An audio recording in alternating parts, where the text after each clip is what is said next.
Tudo Tudo bem? bem? Como é que você está? Tudo bem. E vocês? Tô ótima. Só Que repete o bom. seu nome pra gente, porque fica parecendo fonoaudiologia especializada. Sim. Meu nome é Cíntia Bonfante Pereira. Eu sou fonoaudióloga, especialista em neuropsicologia, fonoaudiologia neurofuncional. E como a gente ainda não tem área de especialidade em apraxia de fala da infância, então não existe essa especialidade ainda, porém eu tenho a formação em prompt, né, o nível 2, que é Uhum. uma das áreas que a gente considera como especialistas em apraxia de fala, né? Uhum. Ah, você tem no prompt também? Que legal. Tenho. Aham, tenho o nível um e o 2.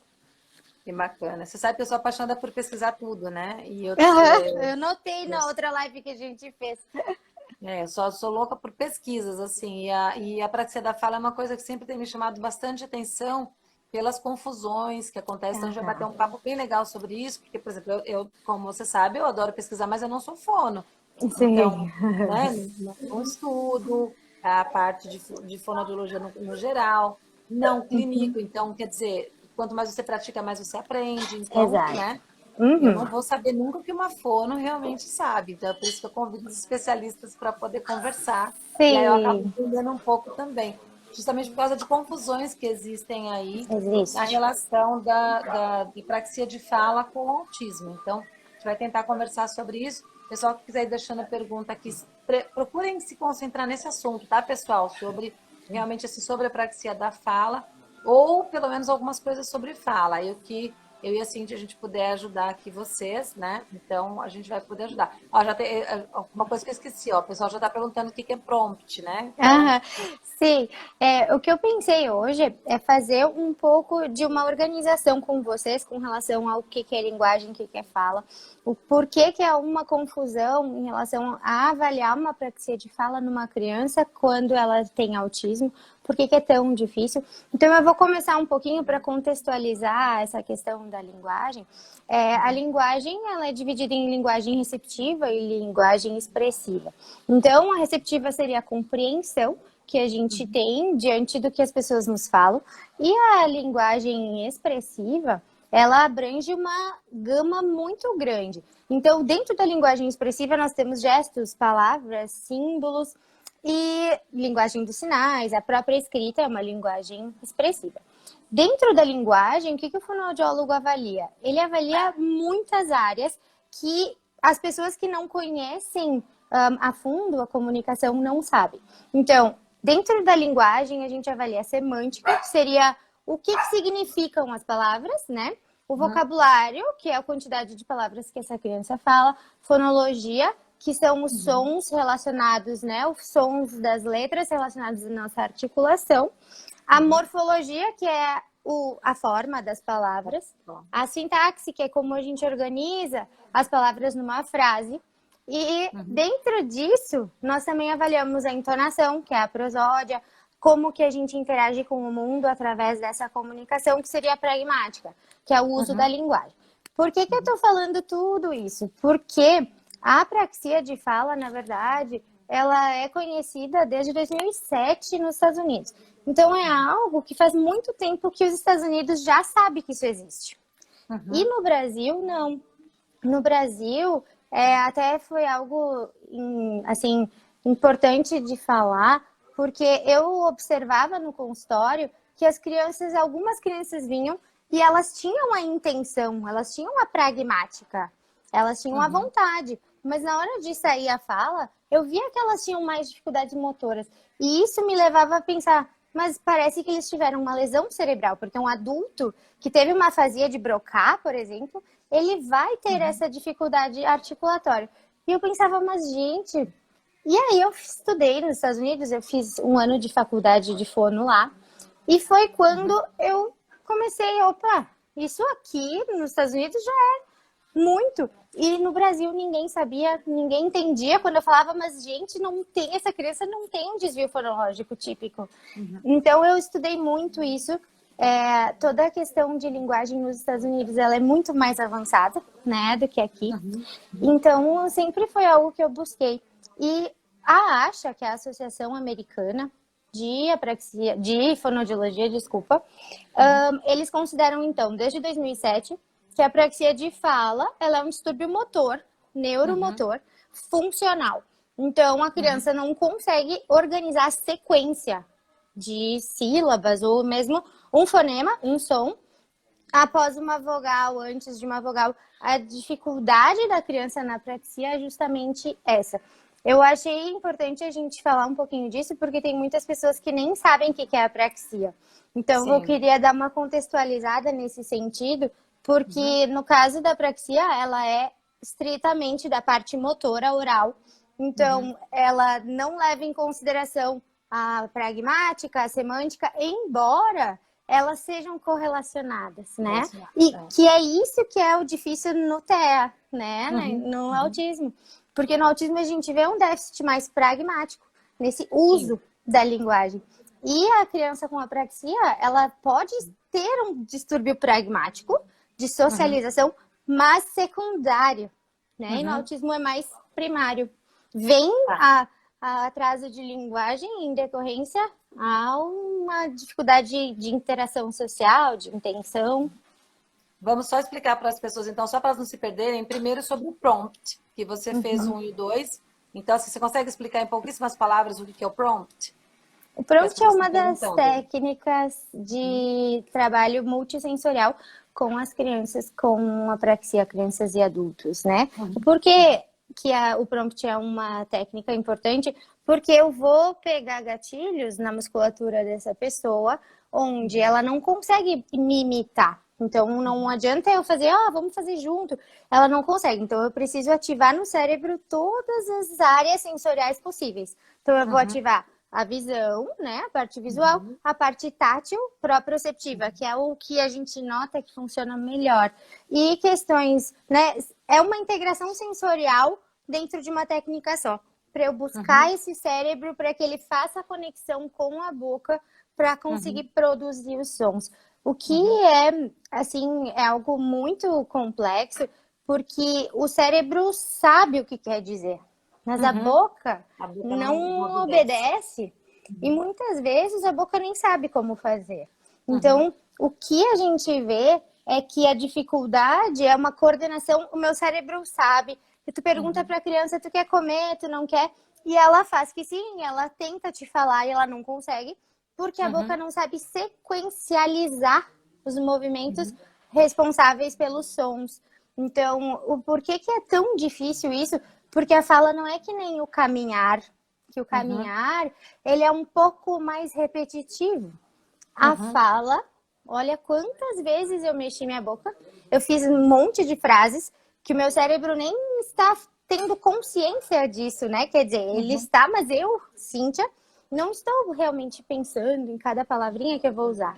Então, dentro de uma apraxia de fala, o cérebro tá com tudo isso organizado, mas na hora de sair, sai em descompasso, né? Então, agora, só uma coisa importante. Por exemplo, quem faz o curso de prompt são só os fonoaudiólogos, porque eles entendem toda essa questão. Então, por exemplo, eu como mãe eu quero fazer um curso de prompt. Eu não vou conseguir acompanhar se eu for simplesmente uma mãe, porque eu não vou entender questões neurológicas, motoras e comportamentais relacionadas à fala. A gente tem que ter toda uma consciência de mexer qual a função da mandíbula, da língua, dos lábios, até da posição de dente. A gente tem que ter noção de área de Broca e de Wernicke, a gente tem que ter, né, tem uma série... outra coisa também que você falou, a afasia de Broca. Acho legal também a gente falar para as pessoas o que é a afasia de Broca, para as pessoas também não ficarem perdidas, né? Sim. A afasia de Broca, por exemplo, um adulto ou até mesmo crianças podem ter um AVC, e esse AVC acomete a área motora da fala no cérebro. É no hemisfério esquerdo, então é na área cerebral esquerda, onde teve uma lesão cerebral, que pode ser uma hemorragia através de um traumatismo craniano, e aí quando ataca essa área, a pessoa perde a capacidade motora da fala, mas ela entende tudo. E muitas vezes ela tá falando contigo, ela tem fluência, ela vai falar, mas palavras que não são inteligíveis, mas ela acha que está se comunicando. E a mesma coisa. Eu vi um caso de uma pessoa que falava urso corre, não, urso corre e pula, sabe assim? E aí, mas a pessoa, para ela tava nítido que ela estava falando, mas eu quero água. E não tinha nada a Uhum, ver uma coisa com a outra. exato, E, então, tô exatamente. tendo uma lesão na área de brocar. A área de Wernicke, Uhum. ela entra nessa parte de apraxia, alguma coisa assim, você sabe dizer, Cíntia? Na verdade, o que a gente tem hoje, né? No Brasil, os nossos estudos são bem escassos. Nos Estados Unidos, Não. eles mostram que é uma discrepância. Exatamente o que isso quer dizer?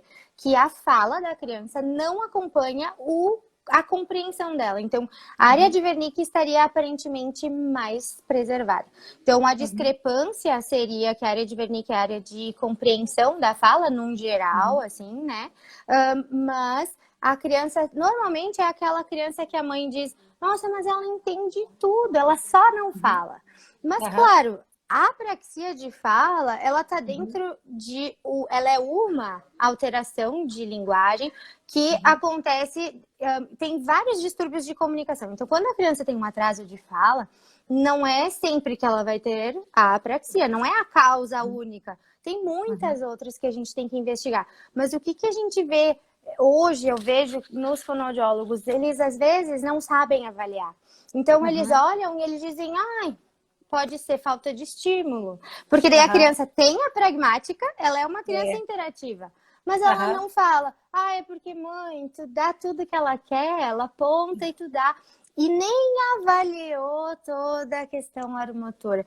Que aham, isso é o que eu vejo que está acontecendo mais assim comumente na minha área, como uhum, fonoaudióloga, e os próprios médicos acabam, por desconhecimento, a família diz: ah, meu filho não fala, meu filho não fala.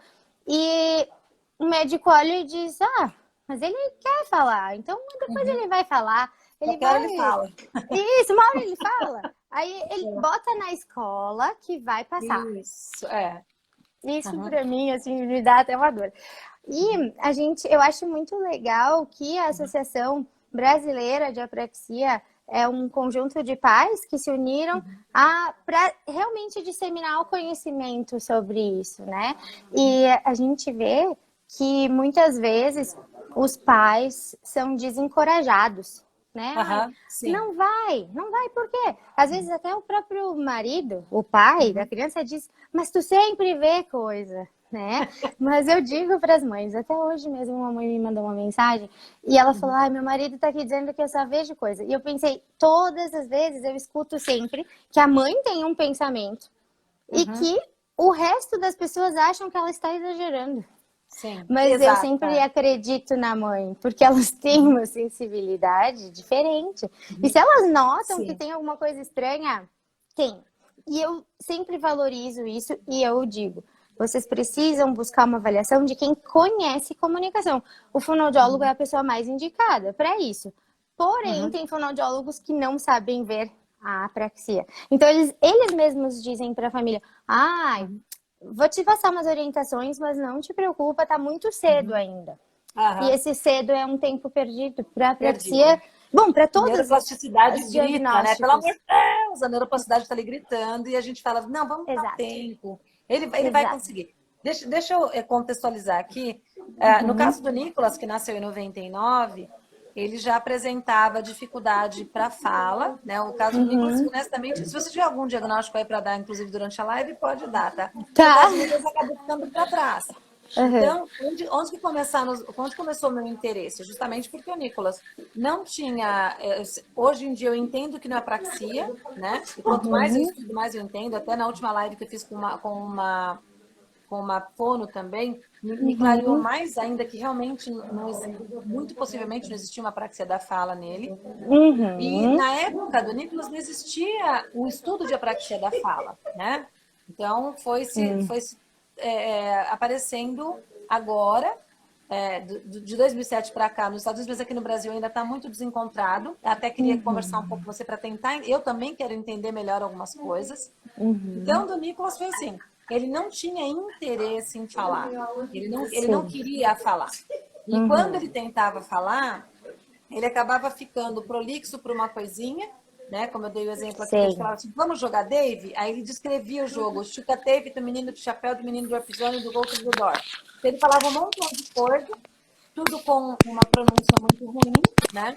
E aí acabava que ele tinha que ser com muito esforço para ele conseguir falar alguma coisa. Pessoas com apraxia da fala, geralmente elas querem conversar e elas não conseguem. O Nicolas, ele nunca teve interesse. Então, esse já é um ponto que a gente tira.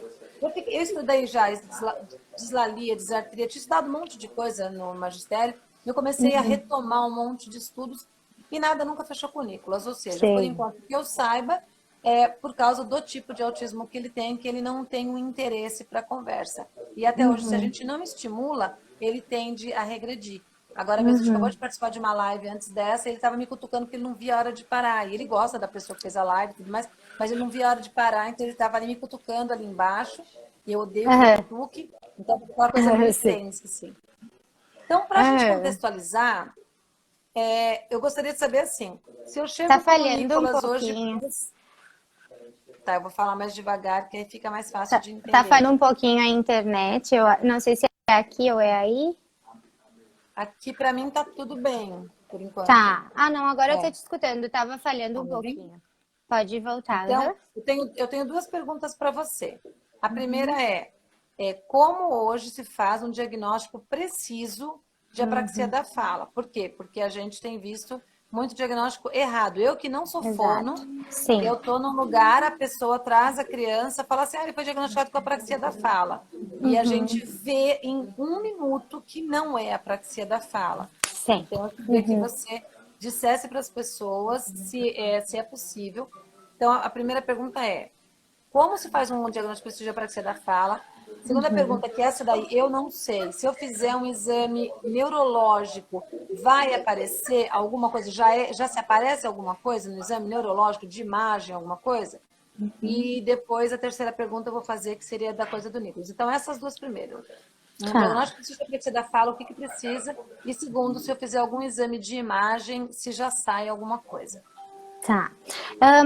As causas da apraxia de fala da infância, nós temos três coisas causadoras, tá? Uma é alguma infecção ou lesão cerebral que pode causar, sim, uma apraxia de fala, então seria visto num exame. Então, no caso, no parto, teve uma anóxia e pegou bem a área motora da fala. Aí a gente vê na ressonância... Anóxia é falta de oxigênio, né? A gente vai Isso, explicar falta... duas palavras. Desculpa. Tá. Sim, isso é anóxia... importante. Porque é bom tu ir me lembrando, não tem problema. Pode me dizendo, porque realmente a gente está acostumada a falar algumas palavras difíceis. Então, a criança teve uma lesão cerebral no parto ou intraútero. Se ela teve uma lesão cerebral que pegou a área motora da fala, pode causar uma apraxia. No caso, na área de Broca. Às vezes, pode ser áreas adjacentes por questões sensoriais. Então, não só na área motora, mas pode pegar nas áreas que fazem parte dessa área motora, que se conectam com ela no cérebro. No caso, existe também a apraxia pura, que é a apraxia que não vai encontrar nenhum achado em ressonância. O que a gente viu nos últimos cursos de prompt, porque a gente tem que estar sempre se atualizando em todas as áreas, né, obviamente. No caso da apraxia, ela muda muito. E o que o prompt fez? Uma pesquisa e eles viram que a área motora da fala em crianças com apraxia eram um pouco mais finas. Mas isso não é algo que um médico vai olhar na ressonância e ele vai identificar.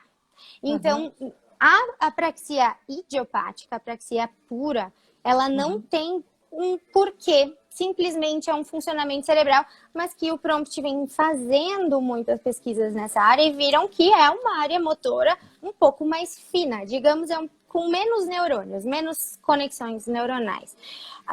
Outro tipo de apraxia é em comorbidade com outros diagnósticos. Síndrome de Down, autismo. Então, o autismo não tira a possibilidade da criança ter apraxia. E a criança ter apraxia não vai tirar a possibilidade dela ter autismo. Mas eu preciso saber avaliar as nuances da linguagem. Então, é isso que é o mais difícil de diagnosticar em crianças com autismo, porque elas têm menos intenção, mas isso não impede delas terem apraxia de fala. O que interfere muito para a gente saber a gente olhar e dizer, nossa, essa criança tem apraxia grave. Porque existem níveis, leve, moderado, severo, tá? Às vezes o leve, as pessoas podem dizer, nossa, mas não parece, só que ela faz tateios articulatórios. Ela vai falar, ela parece uma leve gagueira. Então, parece que ela tem muitas, como é que eu vou te dizer? Hesitações. Ela vai falar, tu vê que ela faz um pouco mais de força, ela tem uma movimentação mais quebrada. Não é algo natural. Ela ela vai ter alteração de entonação. Então, às vezes, é uma criança que fala várias palavras, mas ela vai usar, por exemplo, a sílaba átona, digamos assim, para falar barata. Eu falo urá mais forte, né? Então, a criança com apraxia, ela pode estar com dificuldade para fazer isso. Barata ou barata. Ela não sabe a sílaba que é mais forte, a sílaba que a gente acaba, né? As crianças aprendem a falar ouvindo. E por que a nossa criança com apraxia não está reproduzindo o que ela está ouvindo? É a conexão realmente de trazer o que eu sei, juntar para fonologia para eu formar os sons. Alguns sinais que eu acho que é importante a gente falar é a criança, ela é normalmente quietinha, é um bebê quieto. Então, é uma criança que todo mundo diz, nossa, mãe, que querida, ele não incomoda, ele é um querido. É um bebê quieto. E isso também entra no autismo e entra na apraxia. E aí a gente começa a ter os problemas de avaliação e diagnóstico. Porque os sinais, muitas vezes, eles se interligam entre os déficits de linguagem. Primeiras palavrinhas de um bebê com apraxia, de uma criança com apraxia, elas vêm ali por 14 meses, ali por 1 aninho e 2 meses, e é papai e mamãe. Só que antes disso, as crianças já começam papapá, mamamá. Antes de 14 meses, elas já vão tentando se comunicar, fazendo várias tentativas motoras, e sai sem querer um papai e mamá. E a criança com apraxia não, ela não tenta, ela é quietinha e com 14 meses ali que ela vai começar a fazer uns papá mamá. E aí todo mundo fica feliz, só que ela não passa disso. E ela demora para adquirir novas palavras. E aquela discrepância de dizer, nossa, ela entende tudo, mas ela não fala. E aí que começam normalmente as pessoas que gostam de mais opinar, é dizer, ai, mas é que tu dá tudo. Ela nem precisa falar. E a gente vê que essas crianças, elas não falam porque elas não conseguem, às vezes, fazer nenhum único som. Nem um do avião, nem um nada. Então, o que é difícil realmente é fazer a junção da letra com o som que a minha boca tem que mexer. Porque a nossa articulação, ela exige língua, lábio, bochecha, coordenação respiratória. Eu preciso respirar na hora certa, preciso fazer o nasal. É muita coisa. É que eu, fonoaudióloga, e os próprios fonoaudiólogos que estão assistindo sabem como é difícil falar. É uma das funções mais importantes que o nosso cérebro desempenha e ele usa quase que todas as áreas cerebrais, de alguma forma, estão envolvidas com a linguagem. Então, por isso que a medicina estuda tanto a linguagem e nunca consegue chegar num padrão. Porque não é padrão, exige muitas coisas, né? Psicológico, orgânico, psicológico, motor oral, estrutural. Então, é muita coisa que envolve. Então, eu estou citando para vocês algumas pistas, mas também, por exemplo, a gente vê que a criança tem mais dificuldade com vogais. Então, por exemplo, ela consegue dizer pé, mas não consegue dizer pá. Ela sabe fazer o P, mas só quando vem com uma vogal específica. Sim. Essas coisas são mais algumas dicas e elas fazem muitas distorções. Então, às vezes elas querem falar muda, vaca, elas fazem mã, não é definido um mu, né? Então, são muito, muito realmente detalhes. Às vezes, ninguém vai notar isso, só quem tem o olhar realmente treinado para essas nuances da linguagem. Então, por exemplo, as crianças também vão ter dificuldade de imitar, vamos fazer um peixe embaixo d'água. Ele não consegue fazer isso. Ele não consegue fazer língua para um lado, vamos fazer a língua dançar. Ele não consegue fazer isso. Aí ele vai ter uma apraxia oral associada à apraxia verbal. Aí é mais difícil, é mais uma questão, porque ele não consegue saber onde é que está a língua dele. Uhum. E essas questões são de propriocepção que precisa, para fala, a gente tem que estar tendo toda uma noção oral, né? Uma outra coisa, assim, que a gente observa é que são muitos detalhes. Parece que a apraxia, ela é difícil de diagnosticar porque ela passa despercebido, mas ela tem um padrão muito específico da apraxia, que quem tem experiência nessa área de apraxia de fala, a gente vê muito fácil. Quando a criança é verbal. Se a criança é não verbal, o que a gente vai fazer? Exato, é complicado. Né? Aí a avaliação vai... Por isso que a gente tem, assim, que até os 3 anos, o diagnóstico pode ser fechado aos 3, a partir de 3, tá? Porque antes disso é mais difícil de tu saber, porque ela tem um repertório diferente, um repertório menor de vocabulário. Mas o que a gente vem vendo, inclusive a Associação Brasileira de Apraxia, é a partir dos 2, a gente já consegue achar que essa criança tem. Se eu acho que ela tem, eu já começo a tratar. Eu não preciso esperar os 3 anos, eu não preciso esperar o diagnóstico, porque é muito visível a criança que tem dificuldade É a mesma coisa para a do pé, que praxia. as pessoas não entendem. Se você já percebe com 6 meses que o seu filho tem determinado comportamento restrito repetitivo diferente de qualquer criança de 6 meses, ele fica rodando as mãos exatamente igualzinho, sem parar, quando está ansioso alguma coisa, é só você começar a estimular, não é começar a dar Exato. Spiridona e Ritalina, né? É Exatamente, começar a perfeito. estimular. Então, a Isso. praxis de fala é a mesma coisa. Notou que já tem o menor sinal, se pega uma profissional experiente, é começar a estimular a fala. Porque outra coisa importante é a gente também falar do tratamento, né? Então, assim, uma vez o teu filho diagnosticado com a apraxia da fala, então fui lá, passei com você, excelente fono, tal, você falou, Anitta, é isso mesmo, é apraxia da fala. Great. Em 6 meses, tem como ele já tá excelente? Sim ou não? Só me responde isso. Depende do grau, depende.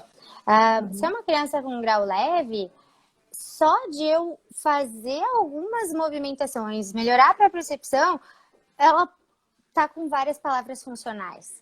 E aí ela vai ter uma socialização melhor. Então, às vezes, a criança começou com a fono, parecia um autismo com apraxia, ou, né, eu acho que tem um autismo junto. Beleza. A gente começa a estimular, a criança começa a ter pragmática, ela começa a ter vontade. E aí a gente começa a questionar, então talvez não tenha autismo associado. Porque eu não trabalhei a intenção comunicativa, eu trabalhei a articulação, por exemplo. E ela já começou a ver. Explica para o pessoal o que é pragmática, por favor, porque também é uma palavra que as pessoas não conhecem, né? Pragmática. Sim, eu falei ali em cima meio rapidinho, mas a pragmática é o uso da comunicação, é a minha intenção de se comunicar. Então, não importa se eu não falo, mas eu tenho uma comunicação. Eu quero ter uma socialização com alguém. Então, às vezes, a criança com apraxia, ela realmente, antes de ter o diagnóstico, quando ela é menor, ali dos 3 anos, ela às vezes pode parecer uma criança com autismo, mas ela não é, ela não tem capacidade motora oral para se comunicar, e ela vê que ela tenta se comunicar e as outras crianças não entendem, ela começa a se fechar. Quando a gente dá mais força motora, mais organização de planejamento para essa criança, e ela começa a conseguir, ela passa a ter mais pragmática, mas realmente um uso social da linguagem. E aí que a gente começa a ver, então é a apraxia, a base, e o autismo era uma suspeita que não foi confirmada. Como a gente sabe que a primeira coisa que as pessoas acham é autismo, o próprio fonoaudiólogo não faz essa avaliação motor oral em crianças que têm pouca intenção de se comunicar. E aí a gente erra feio ali. E o médico sempre pergunta para nós, o que tu achou? A gente fala, a avaliação semântica, isso e aquilo, a gente faz toda aquela avaliação que eu falei inicialmente, né, de todas as áreas da linguagem, e a gente não fez nada motor oral. Não tem na avaliação de fonoaudiologia? Eu achei que tivesse. Tem, mas quando a criança tem um atraso de linguagem, Aham. Raras vezes a fonoaudiologia realmente vai lá tentar fazer alguma coisa motora, porque pensa que é linguagem, que é mais questão pragmática. E aí Uhum. não testa nada motor. Mas dentro da nossa avaliação sempre tá. Mas às É. vezes o próprio fonoaudiólogo, não precisa porque ela não vai me responder. Mas ela não vai me Uhum. responder porque tu tá dizendo que ela não tem pragmática. Mas será que ela É. não, que ela tem e a gente que não tá conseguindo, ela não tá conseguindo se comunicar ou mais fechada? E isso é algo muito delicado porque nos Estados Unidos eles falam muito sobre diagnóstico diferencial autismo e apraxia e autismo Uhum. com apraxia e Uhum. apraxia pura. Existem todas essas possibilidades. Aham. Mas como essa questão de parte motora da fala, ela precisa ter esse olhar onde Uhum. tem vários detalhes que podem nos dizer alguma coisa. Por exemplo, aquela criança que troca várias letras. Só Uhum. que ela troca. Nossa, a fala dela é ininteligível, eu não entendo nada. E Uhum. ela fala, fala, fala, fala, fala. Aí a gente vê que não tem um padrão de troca de letras. Por exemplo, assim, a criança sempre troca o C pelo T. Uhum. Essa criança, ela não faz trocas sistemáticas. Ela faz uma Uhum. troca que ela Aleatória. é Uhum. geral. Ela não tem um sistema fonológico. Praticamente, ela não tem. Consciência A gente fonológica, né? Então, isso é bem óbvio. É bem óbvio quando a gente avalia muitas crianças e vê a diferença de uma criança com apraxia. A criança que tenta fazer o movimento e não consegue. Então, a gente diz para ela, olha a bola, vamos chamar a bola. E ela faz, Uhum. Uhum. opa, essa criança não é uma criança que tem um desenvolvimento típico. E ela tá Uhum. tentando, e ela não tá Uhum. conseguindo. Então, a prosódia dela, quando ela vai te contando alguma coisa, que ela fala da maneira que ela consegue, tu nota que a prosódia dela é uma prosódia diferente, que é o ritmo da fala. Legal. Prosódia é o ritmo da fala, né? Deixa eu só falar uma Uhum. coisinha aqui. A Eliane não, a Eliana Nogueira colocou assim, ressonância consegue ver? Então, foi o que a gente falou lá em cima. Se tiver algum problema, alguma lesão, né, na área de broca ou adjacências ali, aí é possível que se dê para ver e essa lesão seja causadora da apraxia.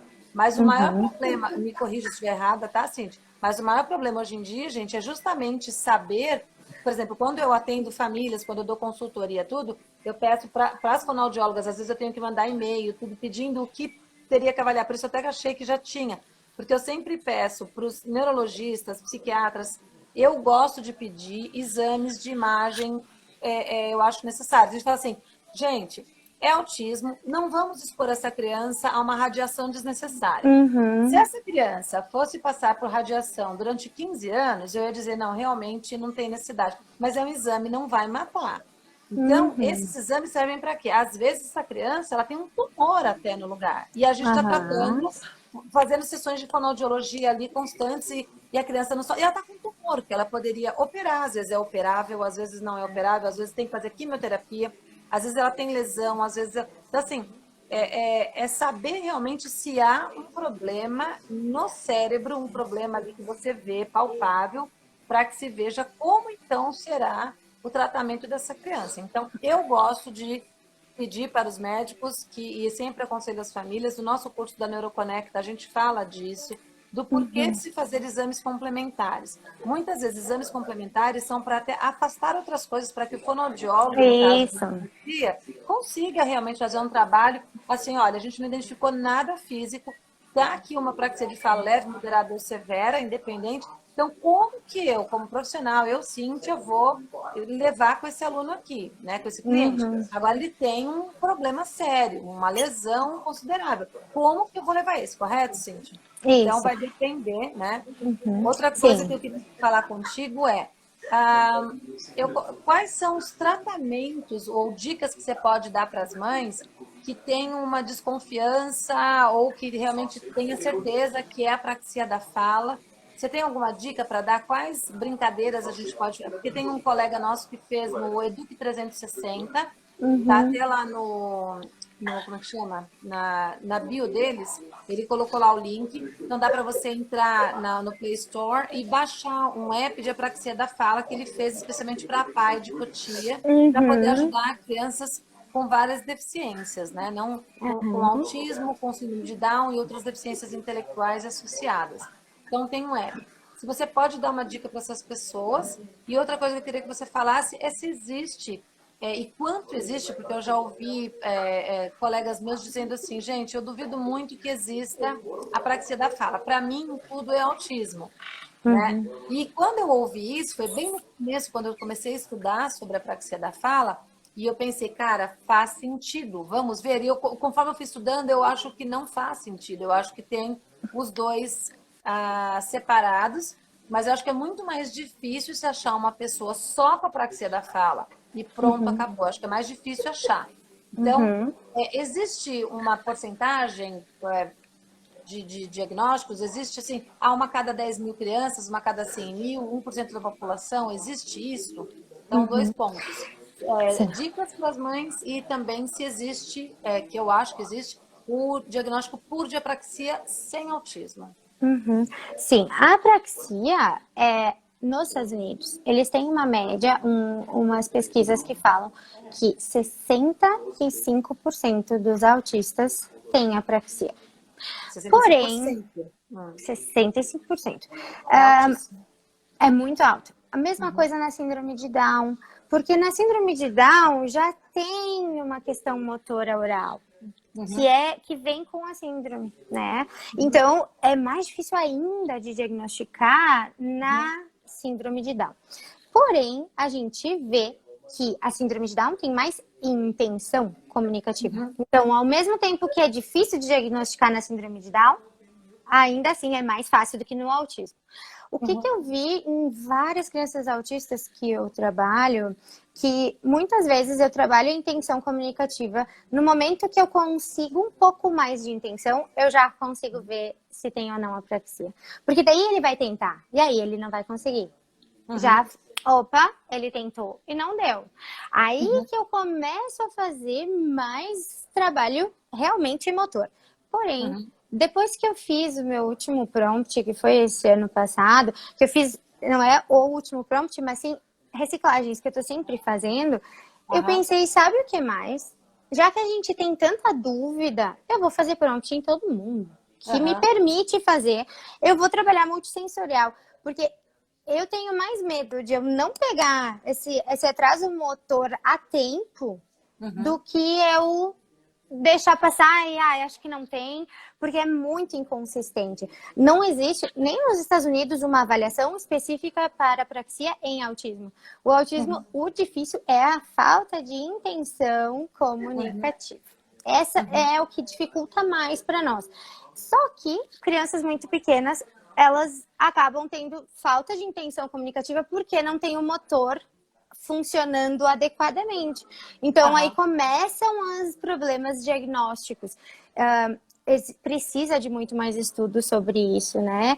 O que a gente vê que os Estados Unidos está muito à frente, eles estão há muitos anos fazendo, 2007 eles começaram, eu comecei a estudar apraxia de fala em 2009, quando Uhum. eu estava na faculdade, e quando eu vim para cá ninguém sabia o que era, e eu Uhum. comecei a me desesperar, pensei que, meu Deus, a gente precisa ver isso, Uhum.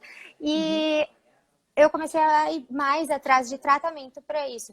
Então, assim, na questão realmente de trabalhar com pessoas com apraxia, é sempre a parte motora oral. Eu vi que acho que a mãe de alguma criança pediu agora uma questão, meu filho teve intubação, será que ele pode ter uma Isso, eu queria que você dificuldade falasse sobre isso. motora?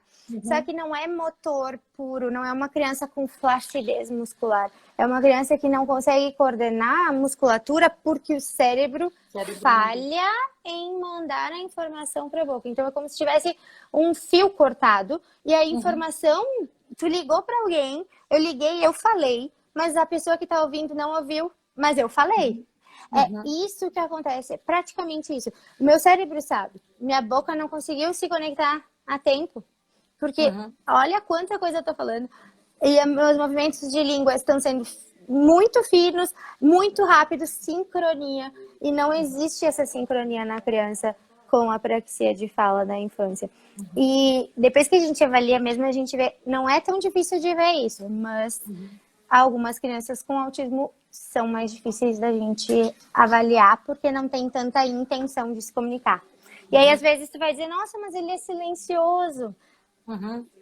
Mas ele é silencioso porque a base dele é autismo, por exemplo, né?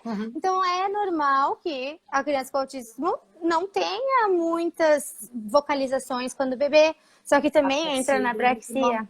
A apraxia é como uma comorbidade, né?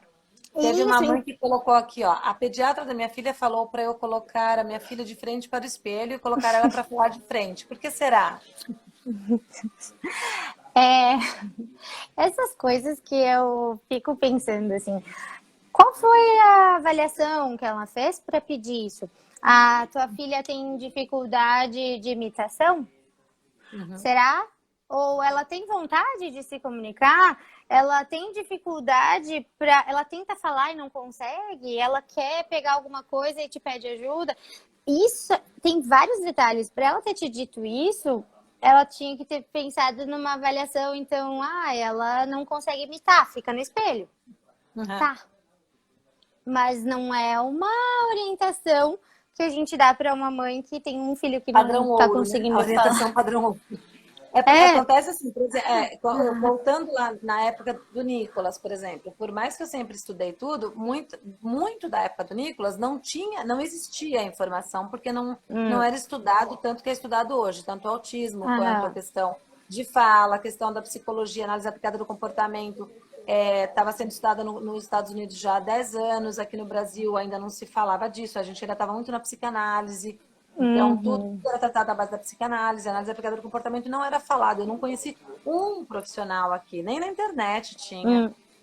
Todas essas questões, elas estão vindo agora, né? Então, é importante, por exemplo, quantas pessoas não falaram assim para mim, nossa, eu queria muito que meu filho falasse, né? E eu falava, olha, eu não sei exatamente, porque como eu sempre estudei muito, eu entendi que existia uma questão genética aí no autismo, que dava quadros diferentes, né, para as pessoas, tanto que eu via o Nicolas e todo mundo falava, imagina, ele não é autista não, você que está com depressão, menino lindo, imagina, menino lindo, desse não é autista, não é autista. E eu via todas as questões do Nicolas, então eu fui entendendo desde lá de trás que era uma questão genética e multifatorial e poligênica e totalmente, assim, muito variada, né? Para mim, eu já tinha aquela coisa de que não existe um autista igual ao outro. E hoje eu tenho certeza que não, porque o meio interfere bastante, né? Bom, dito isso, eu falava para as mães o seguinte, eu falava, olha, treina bastante, fala com ele, é o que eu tenho feito com meu filho. Então, era o conselho que eu dava. Eu falava, olha, eu não conheço nenhum estudo sobre isso e eu não sei por que uns falam, outros não falam, mas o meu filho não falava, eu insisti, ele começou a falar um pouquinho, de repente teve uma regressão, parou com tudo, e aí eu continuei insistindo na fala, eu não parei nem um dia, e hoje ele fala. Então, assim, conversa com ele. Era o que eu dizia, mas eu só era uma mãe desesperada que tinha tido essa experiência em casa. Hoje, o que eu falo para as mães? Olha, procura um bom fonoaudiólogo, né? Hoje eu entendo um pouquinho das questões de apraxia, que é um dos maiores, né? Assim, acho que é um dos maiores terrores dentro do autismo, porque uma das maiores ansiedades das mães, dos maiores anseios eu queria muito ouvir meu filho falar. Muitas falam isso, o meu sonho é conversar com o meu filho, né? Outras falam, eu tento falar com o meu filho, mas ele se nega, eu vou ensinar, ele fica bravo. Então, na minha cabeça, quando ela diz isso, eu fico imaginando assim, vamos lá, Cíntia, fala, mesa, vai lá, fala, Cíntia, fala, é o que passa na minha cabeça. A mãe tentando forçar o filho a falar, porque ela está tão ansiosa. Eu, com o Nicolas, eu fui falando com o Alexander para que o Nicolas visse. Eu fui falando com o Nicolas indiretamente. Eu fui deixando ele livre para que ele falasse uma coisa ou outra, e aí eu parabenizasse, falava, e já ia dando aquela atenção para aquilo. Eu recompensava o Nicolas para que ele tivesse a intenção de continuar se comunicando. Está aí hoje, falando. Agora, o que é exatamente, tanto que eu não posso vender um livro com a receita mágica ou um curso dizendo assim, ensine seu filho a falar porque o meu filho também aprendeu. Eu queria fazer, a gente já está quase terminando, eu queria fazer duas coisas com você. Eu queria fazer duas coisas com você. Uma, eu queria brincar de um exercício, E outra, eu queria te pedir para falar para as pessoas da forma mais rápida possível. Uhum. Se eu tenho um filho com autismo e esse filho tem muito problema da fala, eu nem sei se você é contra ou a favor, e dependendo da sua resposta, a gente vai ter que fazer uma outra live para a gente poder entrar no embate aqui Tá, respeitoso, né? tá. Se eu começar a comprar Speak Smooth para ele, sabe aquelas vitaminas de internet para Sei, fala? sei. Aham. O que que você acha disso? De eu começar a dar vitamina para ele começar a falar? Tá. Mal não faz. Eu conheço essas pesquisas, eu amo essas pesquisas, essa vitamina. Algumas crianças não acontece nada, algumas crianças parece que ajuda na memória Então pronto. fonológica. Então pronto, já Porém, falou. varia É, muito, varia. varia muito, Pelo varia seguinte, muito. eu queria saber isso daí de você, porque vai acabar daqui a pouco, pelo seguinte, porque as pessoas elas acabam comprando, acreditando que vai funcionar para todos. Uhum. Então, assim, o mal não faz, eu sempre falo assim, ó, o que está fazendo de mal é que está perdendo tempo, esse que é o mal que faz. Isso. Não é que está Uhum. perdendo tempo, porque às vezes o seu filho, ele tem uma lesão seríssima na área de brocar, nunca foi feito um exame e você está atacando vitamina nele, né? E a lesão é Uhum. séria. Inclusive, ele nasceu sem aquele pedaço do cérebro. Ele vai Uhum. falar algum Uhum. dia, se ele ficar tomando essa vitamina? Então, Ah, é isso que é é que complicado. varia É. muito. O que a gente vê nessa questão dessa vitamina é que as pesquisas que foram feitas são com pessoas dentro de um tipo de pessoas, digamos assim, né? Uma pessoa sem lesão cerebral, uma pessoa que realmente Isso. precisa de um auxílio.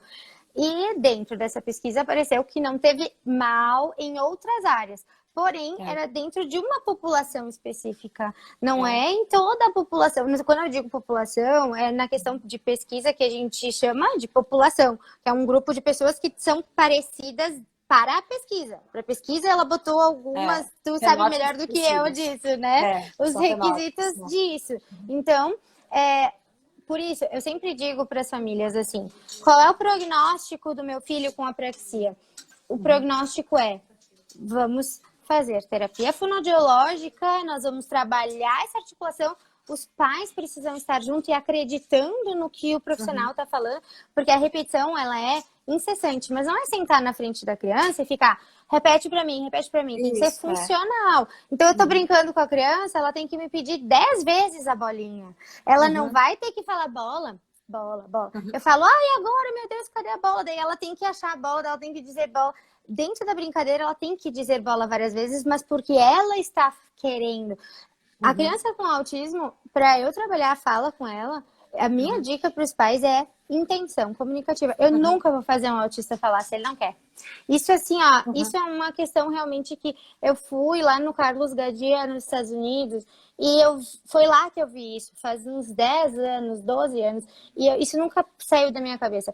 Que a maneira que eu trabalho com autismo é sempre na maneira pragmática. Eu quero que ele queira, porque não adianta eu obrigar. Não adianta, ele não Não vai vai conseguir. fazer. Eu ainda vou gerar uma desorganização, porque ele vai querer me matar, literalmente, né?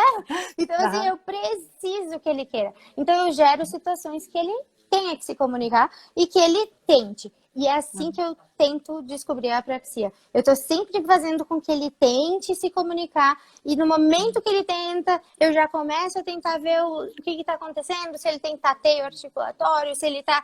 Eu peço para abrir a boca, ele fecha.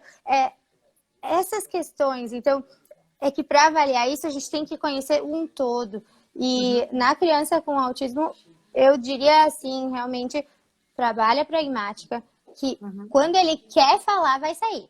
E se ele não conseguir, a apraxia pode ser uma opção de Eu te diagnóstico. perguntei isso pelo seguinte, porque assim, já existem meta-análises e outras meta-análises e outras mostrando que essas vitaminas, elas realmente elas não exercem nenhuma função direta Uhum. para que realmente a pessoa comece a falar ou queira falar ou qualquer outra coisa, porque tem que existir realmente um equilíbrio, uma homeostase, a gente tem que estar com o nosso corpo equilibrado, eu tenho que ter o tanto de vitaminas corretas, eu não tenho que ter excesso de vitamina B12, nem excesso de vitamina D, nem excesso de Sim. zinco, nem excesso de ferro. Eu tenho que estar com o meu organismo equilibrado, né? Então, dar vitamina B12 a mais não vai fazer uma criança falar se ela não tiver que falar e se ela não for acompanhada por uma boa fonoaudióloga ou por exercícios que a própria mãe consiga fazer, mas que exista a intenção comunicativa, que Isso. exista a parte lúdica, que faça com que a criança se sinta à vontade para que ela desenvolva a fala. Então, Isso. esses estudos aí porque quando a gente lê um estudo científico, a gente tem que saber ler um estudo científico, né? E aí, dependendo do que você pega, ele tá ali favorável. Nossa, feijoada por autismo. Você fala, gente, Exato. e você começa a ler, você fala, feijoada é uma delícia, no Brasil tem, vou começar a dar para o meu filho. E aí, quando você vai ver, foi uma empresa de carne de porco junto com a empresa de feijão que se juntaram para escrever aquele negócio e as pessoas acabam acreditando. Então, Isso. tomar muito cuidado para não sair comprando por aí vitamininhas. Ou, muitas delas elas são sintéticas, né? Lógico. Muitas delas não tem, está prometido ali dentro. Muitas delas não tem. Então, são coisas que a gente pede para as mães não caírem. Eu queria só para a gente fazer um exercício de brincadeira aqui. Então, eu tenho um filho, que é de verdade, que é o Nicolas. Tá. E aí, o Nicolas, como eu falei, ele não tinha, desde pequenininho, ele não tinha intenção em se comunicar. Isso sempre ficou muito claro. Ele não chorava, nem para tomar injeção, nem para nada. Ele não queria sair do berço. Ele não acordava para mamar, eu que tinha que acordar para mamar, porque ele nasceu muito grande. Então, ele não tinha uma intenção comunicativa. Aí, no comecinho, ele estava no meu colo, ele queria água, ele fazia assim com o corpo, para eu ir na direção do filtro, né? Aí eu falava, no começo aquela coisa, estava desconfiada, mas por mais que eu estivesse desconfiada, autismo não é o que é hoje, a gente não tinha essa gama de informação. Sim. Eu falava, o que você quer? Água! Olha lá, papai, o que ele quer? Aí o Alex, água! E aí ele ficava parado, ele desistia de tomar água e ficava quieto. Daqui a pouco ele fazia assim com o corpo. Aí eu falava, água! Aí, com muito sacrifício, ele começou a falar, água! Água! Aí eu falava, então vamos tomar água. Ai, que delícia, eu gosto tanto quando ele fala água. Aí foi. Aí mamãe e papai era muito difícil porque ele não tinha intenção de se comunicar. Vovó, aí ele falava vovó. Aí a gente falava bye bye, sim, babá, xiu, babá, xiu. Ele tinha repetição em que idade que foi isso? Isso foi com 1 ano e meio já. Então, assim, foi uma coisinha mais. Aí, até os 3 anos e 8 meses, foi nessa de muito sacrifício ele conseguir falar uma coisa ou outra, tanto em português quanto em inglês. Mas ele querer falar, ele vir e falar, mãe, me dá essa bolacha. Não, ele preferia ir lá pegar o armário e pegar a bolacha, ou pegar a minha mão e me puxar, porque a bolacha estava no alto. Então, ele não falava. Com 3 anos e 8 meses, ele teve um problema sério de saúde. Quase morreu, parou de falar completamente, parou com tudo. A única coisa que ele não perdeu foi a ida ao banheiro. O restante ele perdeu tudo. Tudo, um pouquinho do social. Ele parou de falar com todo mundo, ele só ficava comigo, ele me agarrava, feito um koala, ele não queria comunicação nenhuma com ninguém. Teve que tirar da escolinha.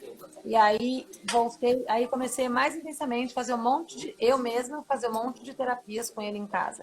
Bom, resultado final, ele voltou a falar com ecolalias, e aí a gente foi aproveitando a ecolalia dele para tirar a fala, e aí hoje em dia, né, com quase 12 anos que ele começou a apresentar a vontade de uma coisa ou outra, e hoje ele é palestrante, mas ele sempre precisa dar umas estimuladas, né? Sim, que a prosódia dele é diferente, o ritmo da fala. Isso, ele mesmo fala que ele não gosta do jeito que ele fala, que ele fala até voz infantilizada. Ele tem uma prosódia ainda prejudicada por uma pessoa de 21 anos, né?